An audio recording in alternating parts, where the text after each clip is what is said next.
Abre a tua Bíblia comigo, meu querido. Vamos abrir a palavra do Senhor no Evangelho de João,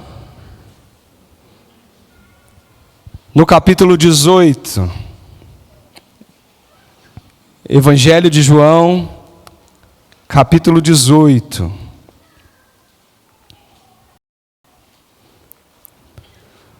E nós vamos hoje meditar, colocar o nosso coração e aprender o texto que está em João, capítulo 18, do versículo 12 ao versículo 27. Abra a tua Bíblia, ligue a tua Bíblia, eu não sei como você tem o costume de usá-la, mas o importante é que você olhe para esse texto e deixe que esse texto olhe para você também. João 18, do 12 ao 27. Mas antes de lermos, antes de colocarmos o nosso coração e ouvirmos atentamente cada palavra desse texto, eu quero que a gente ore mais uma vez, pedindo para que o Senhor não só esteja presente aqui, como faça uma grande transformação na nossa vida a partir desse texto. Vamos orar, feche seus olhos. Senhor, nós precisamos do Senhor. Sem o Senhor, nós podemos ler a Tua palavra, mas nós não vamos entender absolutamente nada. Porque entender e compreender a Tua palavra não é uma questão de inteligência. É uma questão de sermos iluminados pelo Santo Espírito. E é isso que nós te pedimos agora. Que o Teu Santo Espírito traga iluminação ao nosso coração. E que esse texto e essa mensagem traga impacto para a nossa vida e para a nossa história. Nós pedimos isso em nome de Jesus, o nosso Senhor. Amém. Olha para mim por um instante, irmãos. Talvez você já ouviu falar dessa palavra. Fidelidade. Uma palavra que nós usamos, uma palavra que nós imaginamos saber o que ela significa, mas a questão é o que de fato significa esse conceito. Nós temos uma dificuldade de quando as palavras elas se tornam usuais, nem sempre a gente consegue absorver a profundidade do seu significado. Eu não sei se você já teve essa impressão, mas às vezes a gente usa, mas quando a gente para um pouco para pensar o que aquilo de fato quer dizer, nem conseguir elaborar um conceito, às vezes a gente consegue. Porque a gente não teve um momento de, peraí, mas o que de fato isso significa? Como que é viver isso? O que é fidelidade? O que vem na minha mente, no meu coração, quando eu uso essa palavra ou eu ouço essa palavra? Essa é uma palavra importante para nós. E se a gente parar por alto para pensar, fidelidade tem a ver com a coerência entre dizer e fazer. Por quê? Porque é como permanecer leal a uma pessoa, a uma promessa, a um princípio, mesmo quando as circunstâncias tornam isso difícil. Fidelidade está muito atrelado nessa dependência. Fidelidade está atrelado nessa coerência de dizer uma coisa e fazer o que você disse. Ficar firme naquilo que você prometeu. Fidelidade depende de muito esforço nosso. E eu não sei se você parou para pensar nisso. Porque fidelidade exige de nós memória. Nós precisamos lembrar dos compromissos que temos para que nós não vacilemos o nosso pé e mantenhamos firmes nesse caminho que prometemos. Não é à toa que Jesus nos coloca sentados numa mesa, frequentemente, para que nós possamos ceiar tomando do pão e do cálice, e Ele diz, façam isso em memória de mim, façam isso comigo, façam isso para que vocês lembrem do compromisso e da aliança que eu tenho com vocês, e do compromisso e da aliança que vocês têm comigo. Então fidelidade exige de nós memória, fidelidade exige de nós coragem, coragem para suportar a pressão, tanto externa quanto interna, que nos leva a querer quebrar as nossas promessas, quebrar aquilo que nós falamos, e às vezes nem ser coerente com aquilo que nós cremos. Fidelidade exige de nós humildade. Porque se tem uma coisa que o ser humano faz, é se auto-justificar quando ele não consegue cumprir o que prometeu. Então ele entra num movimento de dizer, eu não fiz isso por isso, eu não consegui por aquilo. E a gente começa a inventar um monte de desculpa, um monte de argumentos para nos justificar daquilo que a gente não conseguiu nos manter firme. É ou não é assim na nossa vida? Fidelidade no conceito até parece fácil, até parece tranquilo, mas convenhamos, irmãos, ser fiel é muito difícil. Ser fiel exige muito de nós. Porque quantas vezes nós vemos os nossos planos serem frustrados ou sepultados por coisas mais urgentes e imprevistos que aconteceram. E aquilo que você disse que estava firme e sólido, agora de repente não está mais. Você já nem faz mais aquelas promessas de janeiro do Réveillon, lembra? Você fez, escreveu no papelzinho? Será que está dando certo? Quantas vezes nós vemos as nossas relações sofrerem por pequenas negligências que vão virando hábitos na nossa vida? Porque a gente promete quando a emoção está no pico, quando a gente tem certeza que a gente dá conta, mas no decorrer das dificuldades e dos dias, as coisas vão se tornando mais difíceis. E a gente vai começando a entender que a infidelidade quase sempre começa por pequenas concessões que nós vamos abrindo no dia a dia da nossa vida. Você começa abrindo uma brecha aqui, você deixa de cumprir um dia, você deixa de fazer outro dia, você abre mão naquela semana, você diz eu não tenho tempo, você inventa desculpa, se auto-justifica, você se esquece, você não lembra, e a hora que você menos espera, você está se tornando infiel àquilo que você prometeu, infiel àquilo que você crê. E nós entramos numa incoerência. Quando nós transportamos esse conceito para a área moral e espiritual da nossa vida, a gente precisa parar um pouquinho para pensar, porque essa dificuldade ela existe, a dificuldade em manter a coerência entre o que se diz e o que se vive. Entre o que eu creio e digo que eu creio, e o que eu de fato faço e vivo na minha vida, no meu cotidiano.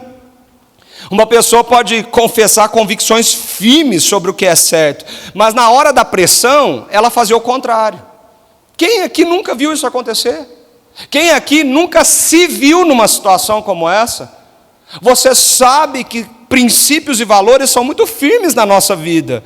Nós temos base bíblica para trazer um caminho como o Senhor quer que nós vivamos, mas na hora da pressão, às vezes você abre mão de todos eles, por motivos banais, por motivos que não deveriam ser nem justificados pelos teus lábios.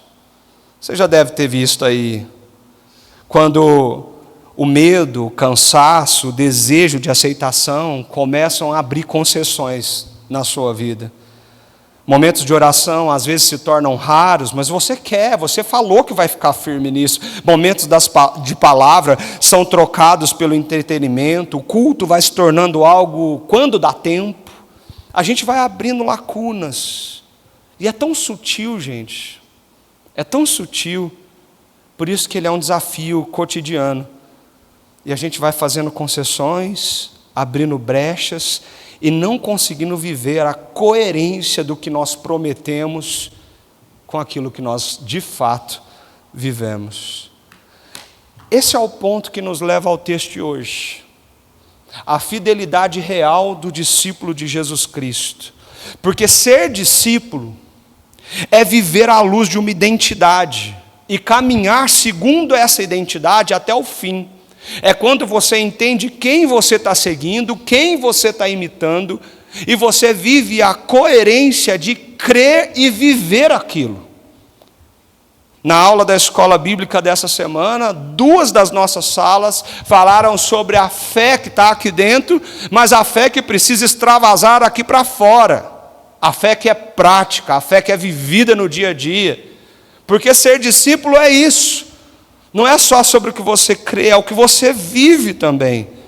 E nós temos vários obstáculos que às vezes tentam contra a nossa vida nesse aspecto. Pressões externas, muita gente nos pressiona por expectativas profissionais, as redes sociais, a comparação de vida. Tem pressões internas, o cansaço, o orgulho, o medo.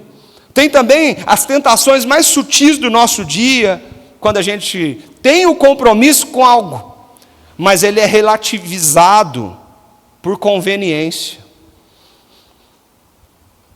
A pergunta que surge e que precisa ficar no nosso coração é como permanecer fiel quando ser fiel tem um custo muito caro? Como permanecer leal àquilo que eu creio se isso custa muito para nós? Como nos manter perseverante e coerente na nossa fé se isso vai exigir muito de nós? João, capítulo 18, do versículo 12 ao versículo 27, nos mostra muito esse conflito. O conflito da promessa, que é feita com convicção, no calor da emoção, e da prática. O que a quebra dessa promessa e dessa prática, ou a fidelidade dessa promessa e dessa prática. João, capítulo 18, vai nos mostrar sobre o contraste da afirmação pública e o comportamento no privado. Aquilo que você diz e aquilo que você é. João, capítulo 18, nos mostra o contraste maravilhoso entre o mestre que permanece fiel e o discípulo que vacila. E isso tem muito a questionar o nosso coração. Tem muito a nos levar hoje à reflexão do que significa na prática ser fiel até o fim. E isso tem tudo a ver com a minha vida e com a sua vida, como discípulo de Jesus Cristo. Deixa eu trazer um pouco de contexto antes de lermos o texto, para você entender onde nós estamos e assim conseguimos aprofundar mesmo nesses versículos que leremos hoje. Nós estamos no capítulo 18 do Evangelho de João. Na semana passada nós começamos esse capítulo, e o começo desse capítulo, Jesus e os seus discípulos estão no jardim. Depois da oração sacerdotal, eles saem, e eles ali num jardim, acontece um episódio dramático e tenso, onde Jesus é preso depois da traição. Jesus começa um processo de humilhação, ali começa um processo tenso na vida dele, mas Jesus não é vítima desse processo. Jesus se entrega voluntariamente ali naquele jardim, ele se rende, ele se entrega, ele se identifica e ele protege os seus ali enquanto está naquele jardim. Jesus está consciente, está firme, está no controle de todos os acontecimentos daquele dia. Quando nós avançamos do versículo 11 para o versículo 12, o ambiente muda. E do silêncio do jardim, ou do alvoroço dos guardas naquele jardim, nós somos conduzidos para o barulho de um pátio, de um lugar religioso. Da intimidade dos discípulos, agora nós vamos para um ambiente estranho, de hostilidade religiosa. Jesus está preso, Jesus está sendo conduzido e levado ali para a frente de Anás e Caifás, as figuras proeminentes da religiosidade judaica daquele tempo. Jesus está sendo julgado, um processo corrupto para condená-lo já está armado. Jesus está submetido a tudo isso, mas por vontade própria, não como vítima de toda aquela situação. O contraste é forte. No jardim nós vemos Jesus, o Senhor, que se apresenta voluntariamente para o sacrifício. Agora nós vemos Jesus amarrado, conduzido como um criminoso para um tribunal injusto e corrupto, elaborado por homens. Esse texto tem muito a falar no nosso coração. Mas para você entender esse texto com profundidade, é por isso que eu queria muito falar isso antes de ler o texto, você precisa entender isso aqui. Diferente de muitas narrativas do próprio Evangelho de João, essa narrativa foi construída de um jeito diferente. E ela foi construída em 4 blocos que se alternam. Quando você pegar do versículo 12 ao versículo 27, claramente na tua Bíblia você vai conseguir enxergar que uma cena é colocada no versículo 12 ao 14, e depois a cena muda do versículo 15 ao 18. Você volta para uma outra cena no versículo 19 ao 24, e a cena muda novamente do versículo 25 ao 27. Existe uma alternância de cenário, existe uma alternância de narrativa, existe duas coisas acontecendo ao mesmo tempo, e João quer nos mostrar isso. Essas cenas são alternadas e colocadas lado a lado dessa forma, para que nós, os leitores do Evangelho, tenham percepção de algo muito importante.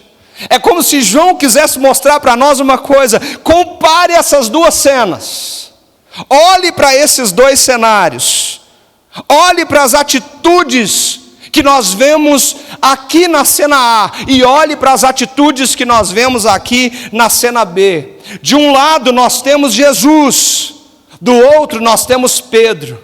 De um lado nós vemos Jesus firme nos seus propósitos, firme na convicção da sua missão, firme na fidelidade com aquilo que ele tem com Deus.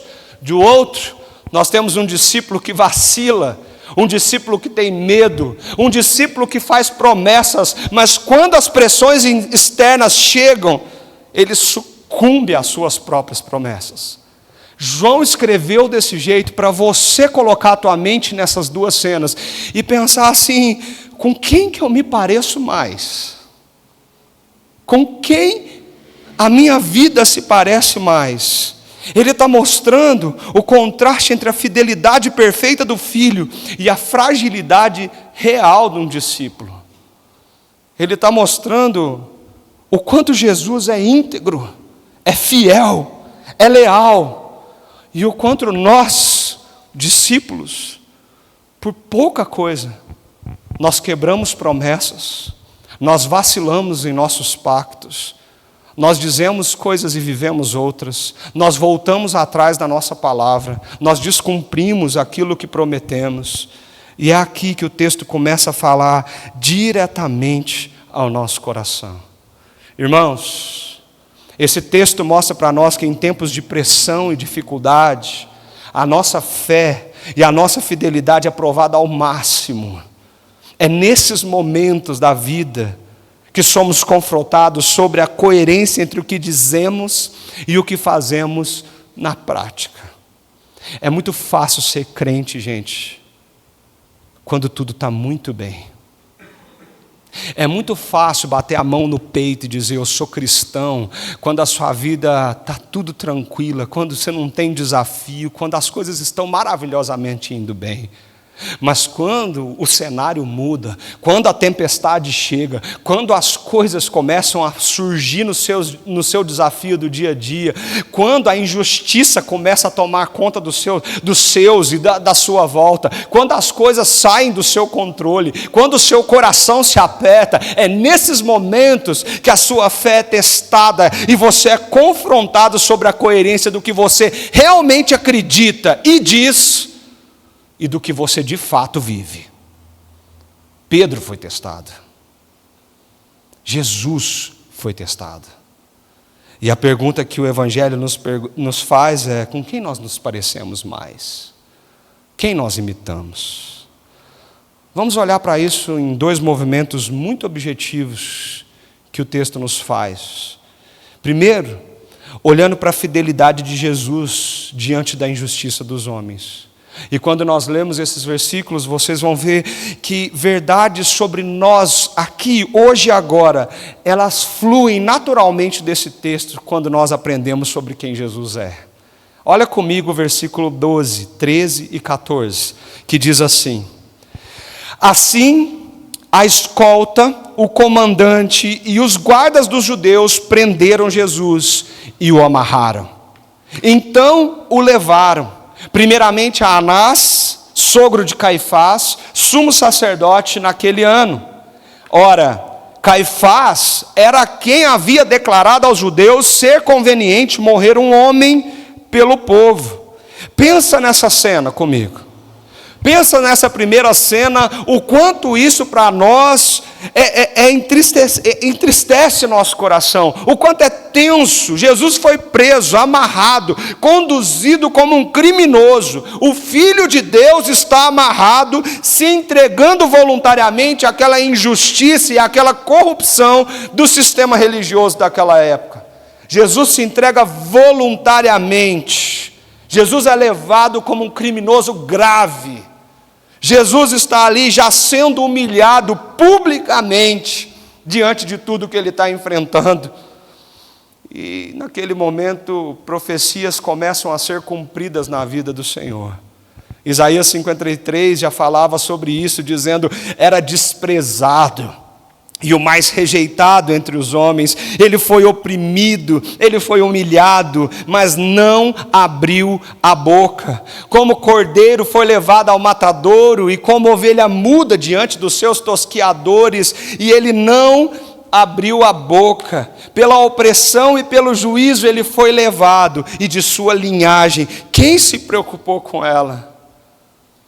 Isaías disse isso 800, 900 anos atrás, sobre o que Jesus vivia naquele dia, sobre alguém que se entrega voluntariamente, que se deixa conduzir, porque tem consciência da vontade soberana do Pai.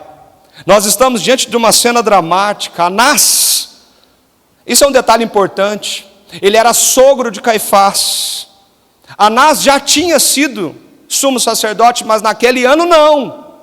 Quem era o sumo sacerdote, o líder da religião naquela época? Era Caifás e não Anás. Mas de uma forma de tentar dar um jeitinho de condenar Jesus e matá-lo, eles levam primeiro a Anás para um interrogatório. Eles estão tentando fazer Jesus dizer alguma coisa que seja incoerente com aquilo que ele disse, com aquilo que ele vivia. Eles estão testando a fidelidade de Jesus, eles estão questionando, eles estão trazendo Jesus à prova. E é curioso, porque a Bíblia deixa a evidência, e João faz questão de nos mostrar isso, que o esquema já estava armado, o veredito já estava escrito, eles só estavam articulando para fazer isso acontecer. No versículo 14, João traz isso como um detalhe importante. Foi Caifás quem disse que era conveniente morrer um homem pelo povo. Olha o plano deles sendo arquitetado para que Jesus pudesse ser condenado. Tudo já estava planejado. Mas deixa eu contar uma coisa para vocês, irmãos, e isso tem muito a ver com a sua vida. Nós precisamos olhar e aprender que a soberania de Deus não é ameaçada pela injustiça dos homens. A soberania de Deus que conduz a história, que conduz o seu plano, que conduz o seu povo, o Deus que reina eternamente, continua reinando apesar da injustiça dos homens. Mesmo com um plano todo injusto e corrupto arquitetado, o plano de Deus era maior e se cumpria. Deus não se rende à injustiça do sistema, Deus não está abaixo disso. E como essa mensagem deveria trazer esperança para o nosso coração, porque embora o nosso sistema e os nossos dias sejam injustos, Deus continua reinando soberano na história. Deus nunca perdeu o controle da tua vida. Deus nunca perdeu o controle do que acontece nos teus dias. O Salmo 139 diz que os nossos dias estão determinados pelo Senhor, os nossos dias estão escritos pelo Senhor. Nós temos a convicção na nossa fé reformada que afirma isso categoricamente, que Deus é um Deus soberano sobre tudo e sobre todos. Jesus está amarrado, mas ele não está derrotado. Ele está sendo conduzido sim pelos homens, mas ele não está sendo controlado. Ele está diante das autoridades humanas, mas ele continua submetido à autoridade do Pai, à vontade do Pai, ao plano do Senhor. Jesus está indo para a cruz conscientemente, se entregando por você, meu querido. Naquele momento que ele sofria humilhação, ele sabia por que vivia aquilo, e ele fazia como uma ovelha muda sendo levada ao tosqueador. A soberania de Deus não é ameaçada pela injustiça da humanidade, pela injustiça dos homens. Isso me faz pensar na nossa vida assim, sabe por quê? A gente precisa começar a parar de achar que as circunstâncias adversas e ruins da nossa vida significam a ausência de Deus. Porque quando acontece coisa ruim com você, você começa a pensar que Deus não está com você. Quando você vê injustiça na sua frente, você fala, onde está Deus nisso? Quando você vê as coisas acontecendo aí fora, sejam os desastres naturais, uma pandemia na qual nós passamos, tantas coisas nós enfrentamos na história da humanidade, nós temos a tendência no nosso coração de pensar que Deus está fora disso, de que Deus não tem nada a ver com isso, de que Deus não consegue intervir nessas circunstâncias, de que Deus não pode fazer nada pelo Brasil, de que Deus não pode fazer nada por você, pela sua história, pela tua vida, e você começa a achar que tudo que acontece de pesado, injusto e ruim com você, significa a ausência de Deus. Não. Deus continua reinando soberanamente, e essa é a nossa esperança, irmãos. Nossos olhos não veem, nosso coração não entende, mas Deus continua reinando soberanamente na história. Cristo está amarrado diante do tribunal, mas continua Senhor da história. Cristo nos mostra como essa soberania de Deus, ela é possível, ela é real. Mas pense comigo, somos discípulos de Jesus, não somos? Na aula de quinta-feira comentamos isso também aqui na minha classe. Se somos discípulos de Jesus, nós temos que olhar para Jesus, e o alvo da nossa vida é imitar a quem? A Cristo. É aprender como Ele é, como o caráter dEle é, e fazer a nossa vida uma imitação desse caráter, desse modelo do nosso Senhor. A fidelidade de Jesus, ela não depende do ambiente favorável, do reconhecimento público, da aprovação das autoridades. A fidelidade de Jesus, ela não se acomoda nas circunstâncias. A fidelidade de Jesus nos ensina que mesmo que tudo seja contrário, Ele se mantém firme e fiel no propósito da vontade de Deus. Se você é discípulo de Jesus, Ele está te chamando a viver isso na sua vida. Que a sua fidelidade, ela não dependa do ambiente favorável. Porque se você precisa de um ambiente confortável e favorável para você ser fiel a Jesus, meu irmão, isso não é discipulado, isso é conveniência. É quando as coisas estão bem e te favorecem, que você busca a Deus. É quando Ele te abençoa que você ora. É quando você precisa que você vem na igreja. Isso é conveniência. Jesus não vivia uma vida de conveniência. Jesus não dependia de um ambiente estável e confortável para permanecer nos propósitos do Pai. Jesus não precisava do reconhecimento público, porque eu e você, nós tememos ser cancelados, nós tememos ser rejeitados, nós tememos ficar sozinhos e não ter ninguém, nós tememos quando as pessoas falam sobre nós. Jesus não dependia disso, Jesus não precisava disso. Jesus não precisava das autoridades da religião aprová-lo para que ele fosse fiel ao Deus Pai e aos propósitos eternos dele. Nós precisamos aprender isso, irmãos. Porque às vezes você tem vivido um cristianismo onde você precisa de um ambiente favorável, de pessoas do seu lado e da aprovação de todos, para que você consiga imitar a Cristo e conseguir seguir a sua vida. Mas as circunstâncias adversas, elas são reais e elas vão vir sobre nós. Jesus mesmo disse: no mundo vocês vão ter aflições. Mas Jesus não disse assim: confie em você. Jesus não disse: você é forte, você dá conta. Jesus não disse: todo dia de manhã, então você tem que acordar, respirar fundo e repetir algumas palavras. Eu consigo, eu posso, eu sou poderoso. Levanta a cabeça, princesa, senão a coroa cai. Você não precisa disso. Jesus não disse isso. Jesus disse: tenham bom ânimo, porque eu venci o mundo. E a nossa esperança não está na nossa força, mas está na vitória dele. A nossa esperança não está no que eu consigo ou não fazer. A nossa esperança está no poder daquele que venceu o mundo. Ele disse: olhe para mim, imite a mim, siga a mim, porque isso é sobre fidelidade. A cena vai se aprofundando, a tensão vai aumentando, as coisas vão ficando mais pesadas. Então o sumo sacerdote interrogou Jesus a respeito dos seus discípulos e da sua doutrina. Jesus lhe respondeu: eu tenho falado francamente ao mundo, sempre ensinei, tanto nas sinagogas como no templo, onde todos os judeus se reúnem. Eu não disse nada em segredo. E ele continua: por que o Senhor está perguntando para mim?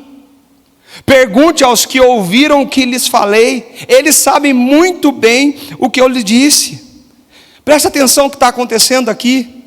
Jesus agora é interrogado, Jesus agora é perguntado, questionado, um dossiê está sendo levantado contra Cristo. Eles estão tentando produzir material para acusá-lo, para condená-lo.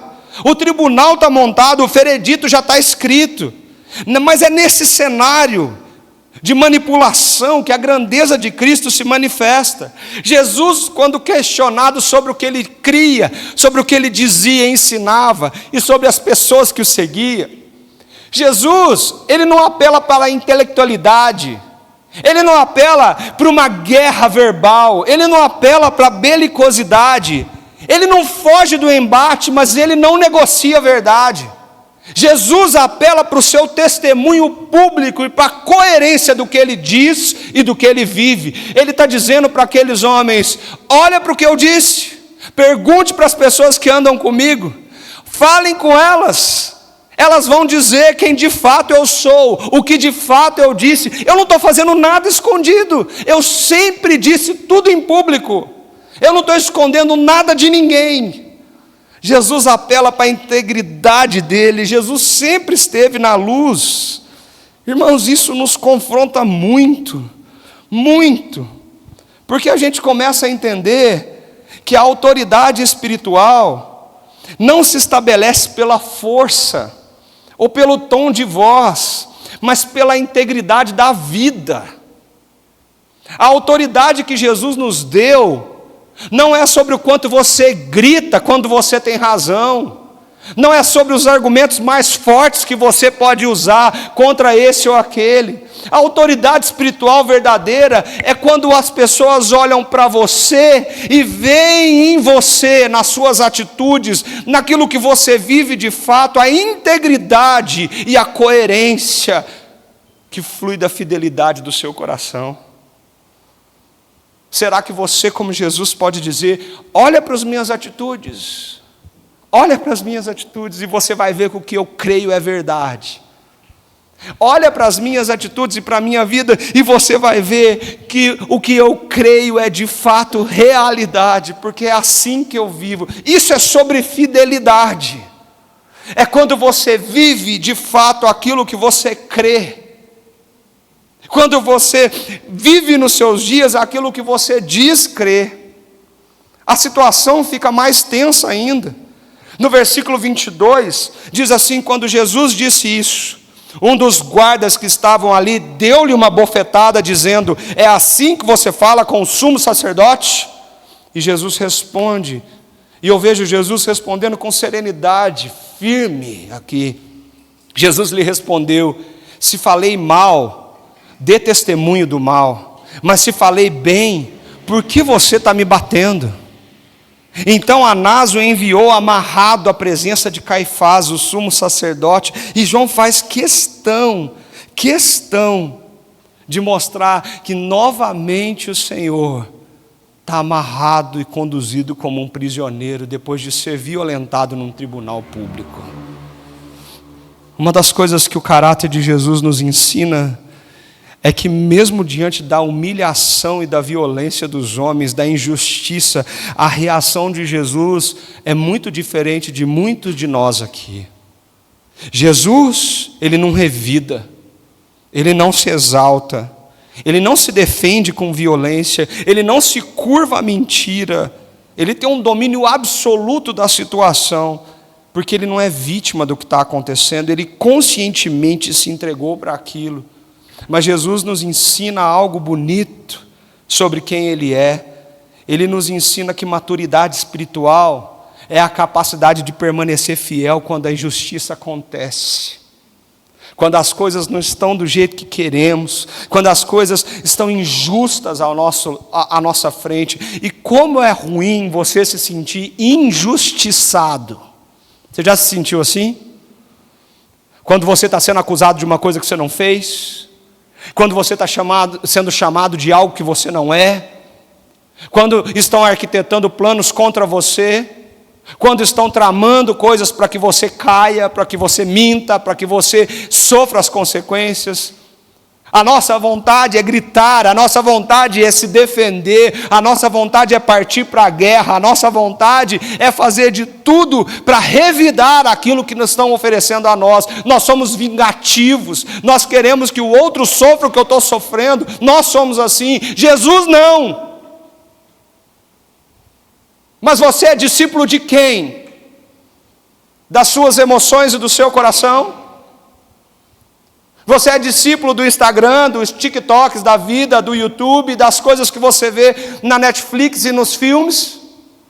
Você é discípulo de quem? Quem você imita? Porque se você é discípulo de Cristo e imita a Cristo, você vai aprender que você não precisa ficar gritando na internet como alguém belicoso para brigar o tempo todo por qualquer questão que surgir.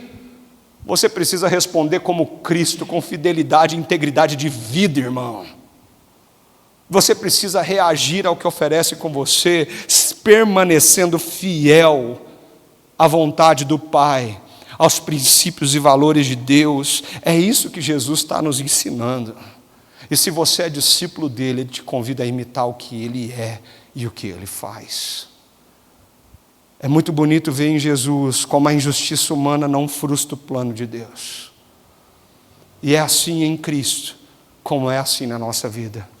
É muito bonito ver em Jesus como a fidelidade dele não depende da aprovação de homens ou de ambientes favoráveis. E que a verdade não precisa de violência para sustentar, ela precisa de testemunho. Ela precisa de testemunho. Cristianismo não é algo teórico.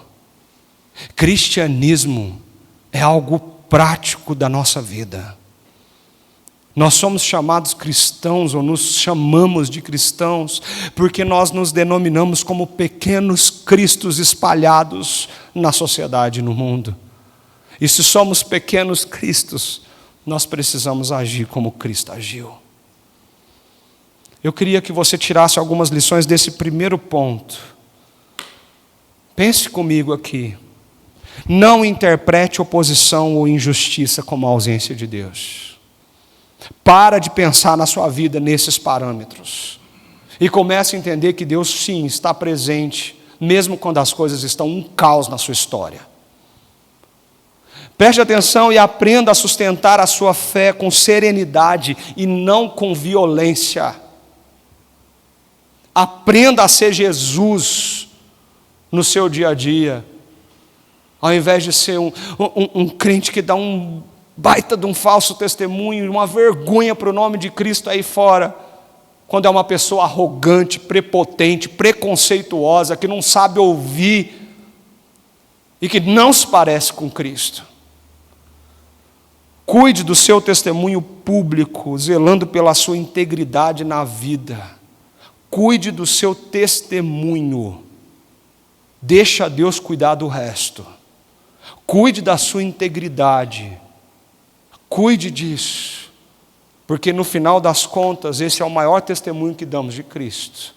Confie que Deus governa até mesmo no meio de estruturas injustas. E agora, nós somos confrontados com uma outra cena.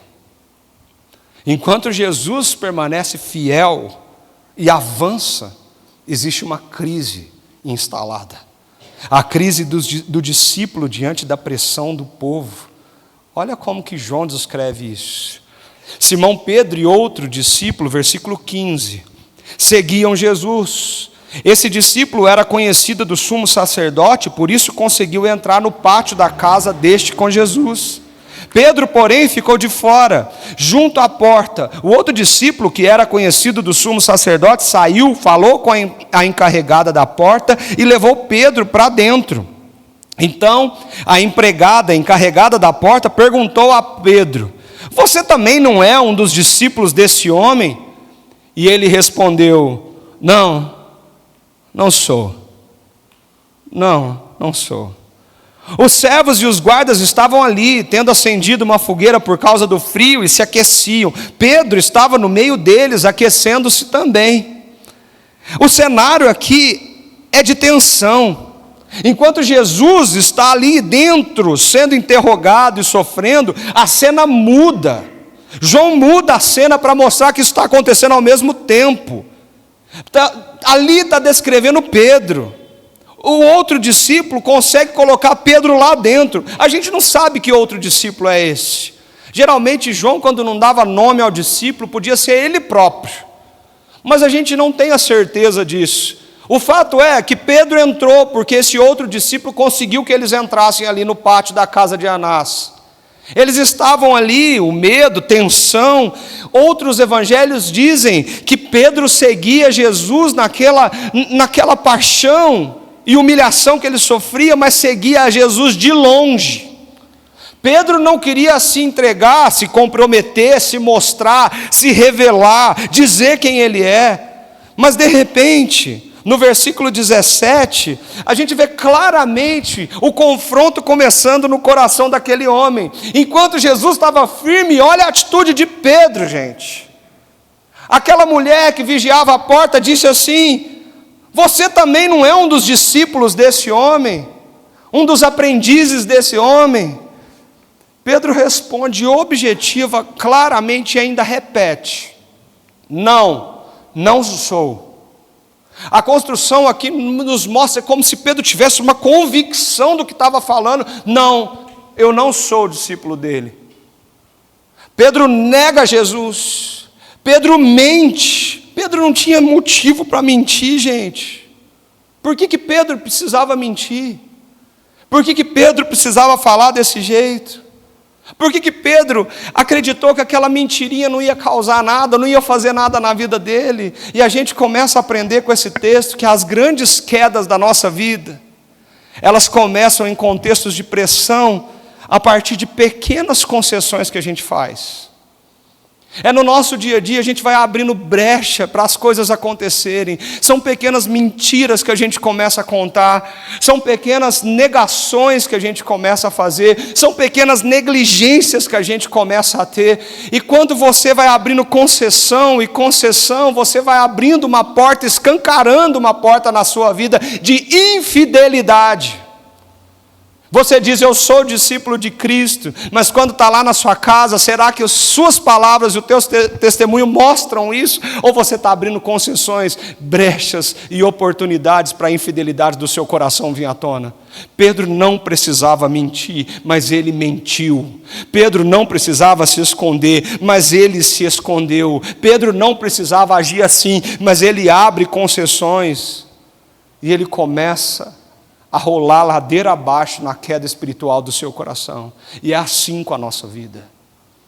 Para de achar, essa mentirinha não vai afetar ninguém, isso não vai fazer mal a ninguém, e ninguém vai saber o que eu estou fazendo. Para de brigar, de brincar com a sua integridade no seu dia a dia, porque é isso que te faz cair.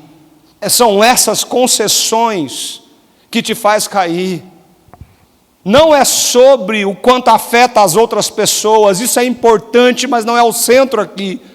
É sobre a tua integridade, o teu testemunho e a coerência da fidelidade que você tem com Deus. O ser humano pode não estar vendo o que você está fazendo, mas Deus está. Não existe uma palavra, ou um gesto, ou um pensamento seu, que Deus não sabe. Mas a decisão de abrir concessão é sua. Aqueles momentos que todo mundo faz isso, pastor. Todo mundo fala assim, todo mundo age assim, e pequenas concessões vão sendo abertas, e a queda vai se aproximando. Tem coisas na nossa vida que a gente acha assim, não, isso não vai acontecer, isso não vai fazer nada de mal na nossa, não tem problema. Deixa eu dar um exemplo besta, para você entender o que eu estou falando.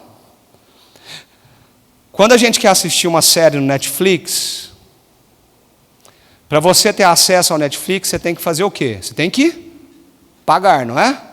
Não é assim que funciona? Tem até um contrato, você não sabe, mas tem. Então assim, se você quer ter acesso àquilo que eles estão te oferecendo, você tem que pagar por aquilo que eles estão te oferecendo. Não é assim, gente? Não é assim com todo mundo? Quer assistir a Disney, quer assistir a HBO, é assim, não é? Se você assiste sem pagar, o que você acha? Está certo ou está errado? Pois é. Aí inventaram um negócio, um tal de um gato-net. Compra um aparelhinho lá na Santa Efigênia, Xuxa lá na televisão, aí você tem acesso a todos os streamings, e você não precisa pagar. Não o preço que eles cobram. Está certo ou está errado? Mas pastor, todo mundo faz. Qual que é o problema? Esse povo está podre de rico. Por que eu vou dar mais dinheiro para eles? O que tem? É ilegal. É crime. E aí você abre concessões. E aí você começa a se importar pouco com a sua integridade como cristão. E você começa a abrir concessões para fazer coisas que não é legalizado e não está certo. Mas pode, todo mundo faz, não tem problema. Se eu pegar um imposto aqui, gente, o governo brasileiro está cheio de dinheiro. Se eu pegar esse imposto e der um jeito aqui, a gente dá um jeito, faz uma informação falsa e ninguém vai saber, não tem problema. É só uma nota fiscal. Aí você fala, isso não vai afetar ninguém.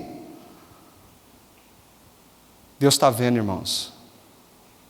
É sobre a integridade do teu coração. É sobre se você entendeu o que significa seguir de fato Jesus Cristo na prática. Parece bem sutil e parece algo, como eu disse, besta, mas não é.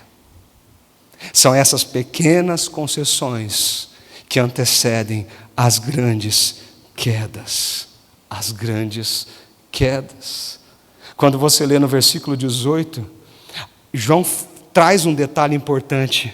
Estava ali o povo se aquecendo na fogueira por causa do frio, e Pedro estava no meio deles, se aquecendo também. Pedro estava ali. Você consegue imaginar Pedro tentando se disfarçar? Pedro está tentando dizer, ninguém pode me descobrir, porque se me descobrir, o que vai acontecer comigo? Então eu não posso falar igual, não posso nem abrir minha boca, deixa eu ficar quietinho aqui. Ele deve ter procurado o cantinho mais escuro ali, onde tivesse um fogo, para tentar enfiar no meio da turma ali, e fingir que era um deles, porque ninguém podia descobrir que ele estava ali. Ele queria estar, mas ele não podia ser descoberto.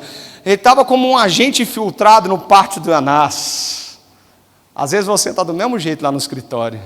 Um agente de Cristo infiltrado no meio do trabalho, um agente de Cristo infiltrado no meio da faculdade, no meio da escola, no meio do seu bairro, porque você está escondidinho, se aquecendo do frio, mas não quer que ninguém te encontre, ninguém te pergunte o que você crê, ninguém fale com você, e você não quer se comprometer, porque pouco importa o que eles acham sobre mim, eu preciso ficar aqui quietinho.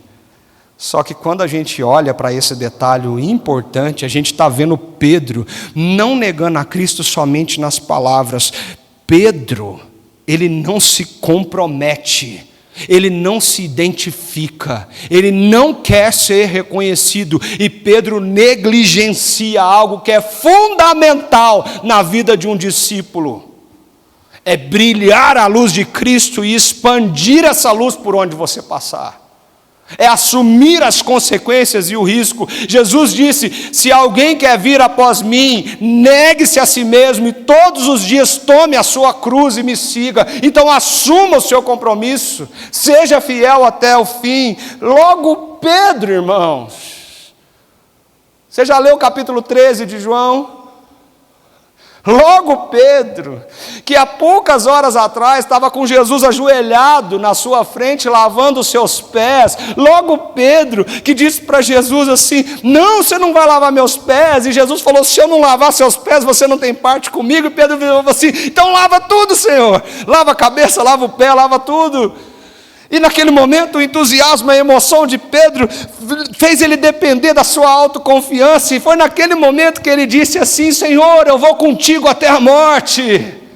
Pedro estava confiando na força que ele tinha, assim como ele confiou naquele dia na água, quando ele pôs o pé e subiu e ficou de pé.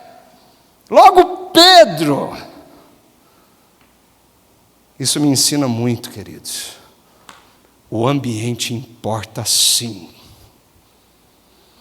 Porque companhias influenciam, impressões sociais moldam as reações e as respostas que nós damos no mundo.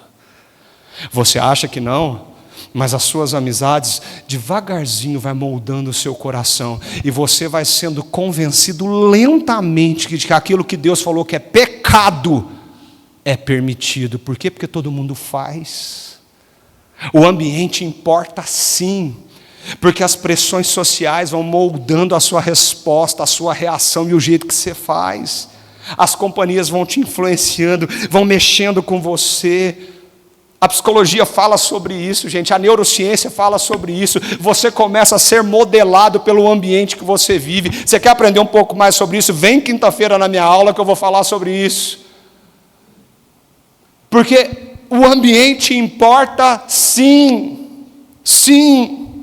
E se você não se cuidar, você também vai ficar lá se aquecendo na fogueira, se escondendo, enquanto Jesus te chama para ter coragem, para assumir o seu compromisso e a sua identidade. Então, cuidado, irmão. Versículo 25 fala que Pedro estava ali em pé, se aquecendo, e aí vem e perguntam para ele de novo: você não é um discípulo, agora não é só uma pessoa, agora tem mais, é diante de mais testemunhas. Pedro fala: não sou. Percebe a progressão? Primeiro ele nega para uma pessoa, agora ele nega a Cristo, quem ele é, a sua identidade como discípulo, para um grupo de pessoas. Está crescendo esse negócio, está ficando perigoso. Pedro diz: não, eu não sou. Por que Pedro tinha que mentir, gente? As coisas vão ficando mais profundas, e chega um dos servos do sumo sacerdote, que é parente daquele a quem Pedro tinha arrancado a espada e cortado a orelha. Lembra disso? Na hora do jardim, Pedro foi o valentão, não foi? Pegou a espada e cortou a orelha daquele homem. Só que o parente dele estava lá no pátio de Anás. E quando Pedro fala: não, eu não sou, aquele homem surge como uma testemunha ocular do que ele viu no jardim, e diz, e confronta e humilha Pedro, dizendo: não é verdade que eu vi você no jardim com ele? O negócio está ficando feio para o lado de Pedro. E João encerra essa cena de um jeito seco e frio para você pensar nela. Porque aí João diz de novo: Pedro negou. E ele diz: e no mesmo instante o galo cantou. Ponto final. Tanta coisa podia ser dita aqui. Tanta coisa podia ter sido acrescentada. Mas esse recurso da narrativa está fazendo você agora parar um pouco e pensar: aquele barulho do galo, para toda aquela multidão, não significou nada, mas para Pedro, atravessou o coração dele. Ninguém sabia porque Pedro estava chorando amargamente, mas Pedro sabia que Jesus o avisou. Pedro não podia ter confiado nele, em si mesmo, mas precisava ter confiado nas palavras de Cristo, vigiado a sua vida, a sua fidelidade, a sua integridade. Cuidado com a sua autoconfiança, irmãos, porque quando você confia demais em você, você não está dependendo e confiando no Senhor. São movimentos contrários, são antagônicos. A confiança que você tem só tem jeito de ser depositada num lugar. Se você não confia nas palavras de Cristo, no que Cristo fala para você, você está confiando em você mesmo ou em outra coisa. Pedro nega, a pressão aumenta, a resistência diminui, e João coloca essa cena lado a lado. Enquanto Jesus confessa publicamente a sua missão, Pedro nega publicamente a sua identidade. Enquanto o mestre suporta a agressão física, o discípulo que deveria imitar o mestre não suporta o constrangimento daquele momento, a pressão social. E deixa eu te dizer uma coisa, o que esses versículos e essa cena de Pedro nos ensinam para a vida? Se fosse você, eu anotava isso para pensar com calma em casa. A autoconfiança é frágil, é muito perigosa e é uma grande armadilha para todos nós. Cuidado, irmãos. Cuidado pelo que você promete no calor da emoção.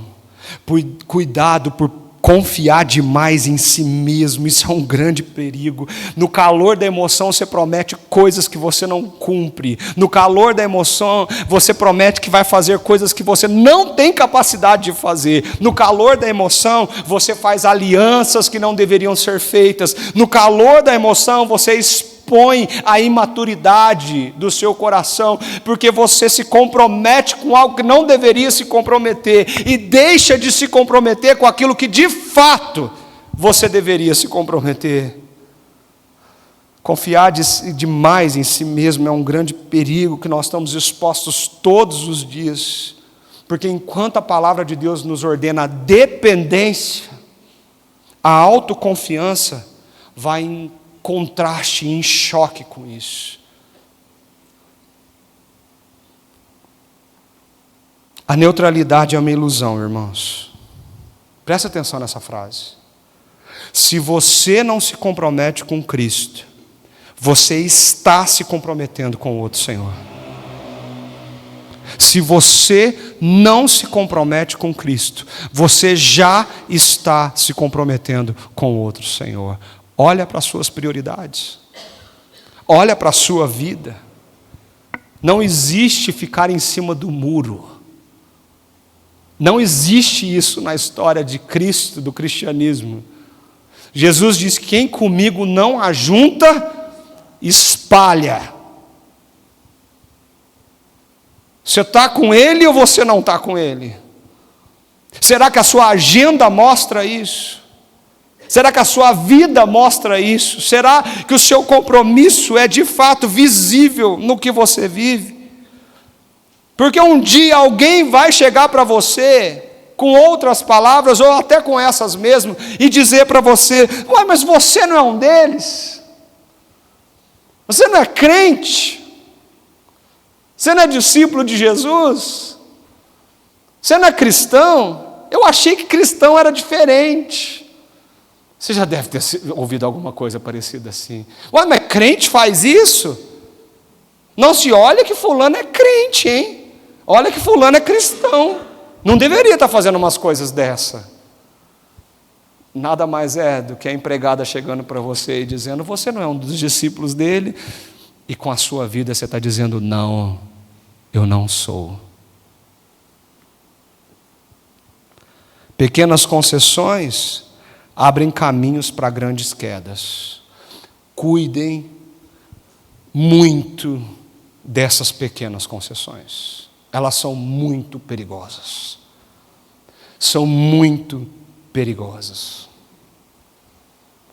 Às vezes eu vejo um casamento ruindo em crise, acabando num divórcio. E o desespero da pessoa que chega para a gente é: pastor, acabou. Como se a crise tivesse sido instalada ontem, meia-noite. Como se tudo tivesse acontecido de um dia para a noite. Mas o fato é que isso nunca é assim. São pequenas coisas que vão acontecendo no decorrer do dia e dos anos que levam à grande queda e à grande ruína. São coisas invisíveis, imperceptíveis, são coisas que nossos olhos às vezes deixam escapar, que a gente abre concessão, que a gente negligencia, que a gente deixa de fazer ou faz o que não deveria fazer. E quando você se dá conta do buraco que você cavou e onde você está, a crise já está instalada. Então, irmãos, na vida espiritual, na vida prática, na sua vida relacional, em qualquer lugar, pequenas concessões abrem caminhos para grandes quedas. Cuidado com a sua integridade. Em momentos de vulnerabilidade emocional e espiritual, não fique sozinho. Gente, a gente precisa aprender isso. Pedro não precisava estar sozinho naquele lugar. Pedro não precisava ter se afastado dos outros discípulos. Pedro tinha uma comunidade de fé que podia o ajudar naquele momento de vulnerabilidade emocional, de vulnerabilidade espiritual. Pedro podia se ancorar nos outros, abraçar os outros e dizer: vamos ficar juntos aqui para entender as promessas se cumprindo. Pedro decidiu confiar em si mesmo, seguir Jesus de longe. Pedro enfiou naquele lugar sozinho, e a autoconfiança e a negligência de Pedro levou ele para a queda. Não fique sozinho quando você estiver vulnerável. Deus te deu uma igreja, uma família, um povo, uma comunidade, porque esse é um princípio do Senhor. Você precisa disso na sua vida, e quanto mais você negligenciar isso, mais você está abrindo concessões para uma grande queda da sua vida. Nós precisamos prestar atenção nisso, e é por isso que eu estou sendo tão enfático, irmãos. Se a igreja de Jesus Cristo soubesse disso, ela não se arriscaria numa espiritualidade particularizada, privatizada, individualizada, como o mundo está pregando para nós. A gente pegaria o que a Bíblia diz e diz: eu vou andar em família, em comunidade, como povo de Deus. Não fique sozinho. Negar a Jesus raramente acontece de forma dramática ou explícita entre os que consideram cristãos. Vem de maneira sutil, imperceptível.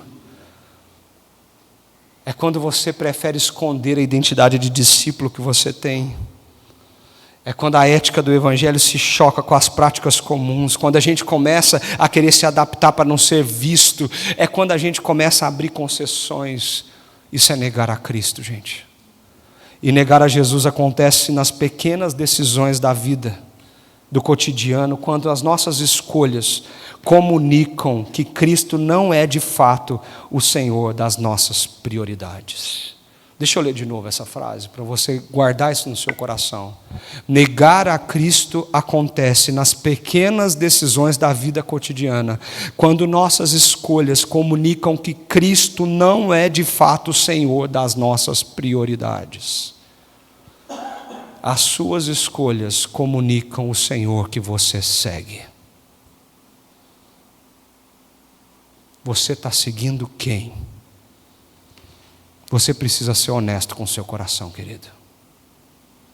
Você precisa ser honesto com o seu coração. Nós estamos falando de fidelidade, não estamos? É por isso que eu comecei, antes de ler qualquer versículo, trazendo para a nossa mente, para o nosso coração, esse conceito. Porque se fidelidade é a coerência que existe entre o que a gente crê, diz e faz, nos mantendo firmes e convictos naquilo que prometemos e falamos. Você semana a semana diz ser seguidor de Jesus Cristo, cristão, crente em Cristo Jesus. Você diz que o ama, que Ele é Senhor da sua história, que é Ele que coloca os princípios e valores que você segue no seu dia a dia. Mas será que você está vivendo tudo isso, ou você está se escondendo atrás do fogo, se aquecendo do frio, para que ninguém te veja e ninguém te conheça quando você sai por aquela porta? Será que de fato você tem vivido isso no seu dia a dia? Esse texto acaba de forma abrupta, o galo canta, o texto acaba, a gente fica assim: gente, o que será de mim? João está fazendo você refletir com quem eu me pareço mais. Se eu sou discípulo de Jesus, eu não teria que parecer mais com Cristo, mas parece que eu me pareço mais com Pedro. Parece que eu estou muito mais à semelhança de Pedro do que de Jesus. E aqui que mora a conclusão de tudo isso. E eu termino esse sermão com a beleza do Evangelho que nos salva em nossa fraqueza, irmãos. Porque o texto acaba com o galo cantando, mas a história de Pedro não. A história de Pedro não acaba naquela noite. A história de Pedro, ela ainda tem um confronto com o Senhor, ela ainda tem graça e misericórdia, ela ainda tem restauração, ela ainda tem amor derramado. O Evangelho de João termina mostrando Jesus olhando nos olhos de Pedro e perguntando: Pedro, você me ama 3 vezes? Pedro fica entristecido ao lembrar desse dia do galo. Pedro diz: sim, eu te amo como eu e você. Diz: sim, nós te amamos, Senhor. E Pedro ouve da boca de Jesus: você me ama, então vai cuidar daqueles que eu amo. Pedro é confrontado, restaurado. E a grande lição aqui, meu querido, minha irmã, meu irmão, não é sobre o quanto eu consigo ser fiel, mas é perceber que Cristo permanece fiel, quando tudo ao seu redor se torna hostil. Nós somos pecadores e falhos, mas nós somos aperfeiçoados em nossa fraqueza pelo poder de Jesus Cristo. Porque é Ele que permanece de pé quando tudo cai. O Evangelho não é a história de discípulos perfeitamente fiéis, mas a história de um Salvador perfeitamente fiel. Entendeu isso? O Evangelho não é a história de discípulos perfeitamente fiéis, mas são discípulos infiéis e falhos, restaurados e salvos pela história de um Salvador que é perfeitamente fiel. Isso é Evangelho. Não é sobre você, é sobre o que Jesus é. É sobre o que Jesus fez. Nós vamos cair, mas Jesus permanece de pé. Nós vamos falhar, mas Ele sustenta cada um de nós na fidelidade dEle. Nós vamos cair, mas Ele nos levanta por causa do seu amor para conosco. A grande mensagem dessa noite: a nossa salvação não está fundamentada na constância da nossa fé, mas na constância da fidelidade de Cristo. Isso deveria gerar humildade no nosso coração, de reconhecer o quanto nós somos falhos como Pedro, e gerar esperança no nosso coração, para pôr a nossa mente e o nosso coração salvos, escondidos, guardados em Cristo Jesus, porque Ele é fiel. Para de confiar em si mesmo, confie em Jesus. Aprenda a ser humilde. Para de dizer: eu dou conta. Você não dá. Você precisa ter humildade para dizer: Senhor, eu não dou conta. Sem o Senhor eu não dou conta. Eu preciso de Ti. Eu dependo de Ti. Eu queria que vocês levassem isso para a sua casa hoje. Que a fidelidade de Cristo permanece firme, mesmo quando a fidelidade do discípulo falha. E é essa fidelidade perfeita do Salvador que sustenta, confronta e restaura os seus discípulos, mantendo a esperança para além de nós mesmos. A grande lição que temos aqui é olhar para essas duas cenas e confessar o quanto somos pequenos como Pedro, e ancorar o nosso coração na grandeza e na fidelidade do nosso Senhor. E eu queria te convidar a fazer isso agora. Você pode fechar os seus olhos?